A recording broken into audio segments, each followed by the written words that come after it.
Having clashed with Luke Skywalker, Darth Vader infamously reveals his true relationship to Luke and invites his son to rule the galaxy at his side. But he refuses and is plunged into the abyss beneath Cloud City. Vader returns back to the ship, and when Admiral Piet attempts to make contact, he finds Vader is currently unavailable. However, Vader is back with Zed and warns of revealing what he was told on the mission. He speaks of when Luke Skywalker fell into the abyss, he was never found again. But when it's the right time, I will find him, says Vader. Later, when on the planet of Tatooine, he is welcomed by many stormtroopers. Lieutenant Ardo Banch tries to greet Vader, but he just walks right by. He then makes his way to the house of Cliegg Lars, where he begins to vision memories of the Lars family that once lived there. Zed mentions how the records indicate generations of animosity between the village, even going as far to suggesting Skywalker may be an enemy of the Empire. This made Vader a little mad, and as he came to punish someone, nobody ended up being left. Suddenly, Zed spots the graves of the family, but when digging,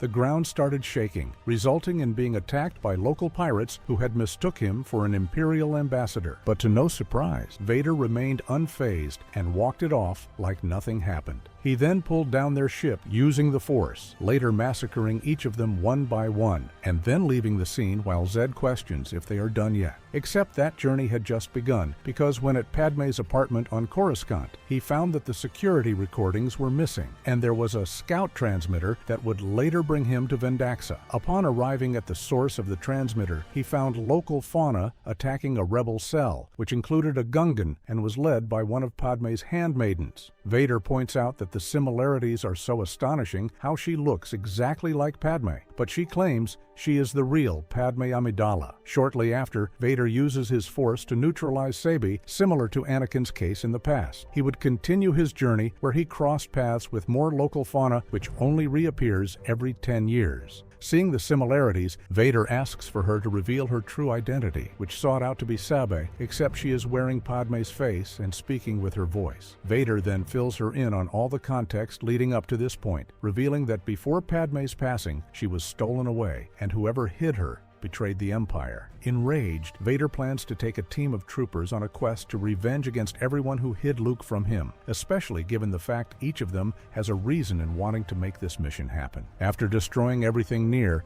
Sabe reveals they were good soldiers who was there at the funeral, and further leads Vader to the ship. We knew we didn't have the full story of her death, so yes, after the funeral, we went to Coruscant, says Sabe, explaining how she was actually the one who hid the security recordings, having now arrived on the planet of Naboo, where a powerful new host of vengeful ghosts awaits them. Sabe reveals that the Naberi Lake Retreat isn't far where they are at, so Vader orders the troops to keep an eye on the site for the time being. While so close to uncovering the security recordings, they were ambushed by some guards. However, Vader's Force was way beyond their comprehension. As they were on the ground, it was revealed that it was Captain Typho and Captain Tonra, who wasn't supposed to attack, but since they seen Sabe with Vader, they assumed the worst. Vader doesn't seem to want to let them live, but in order to find the security recordings, he will need their help. Captain Typho explains the last time he seen Padmé was when she insisted on flying to Mustafar alone. The group then pilots an aquatic vessel down to a hidden Gungan facility in the ocean, where the footage is hidden and needs to be decrypted, but their plan was cut short, and they was attacked by a large Kolo Claw fish. Zed reveals that perhaps the whining sound from the old sub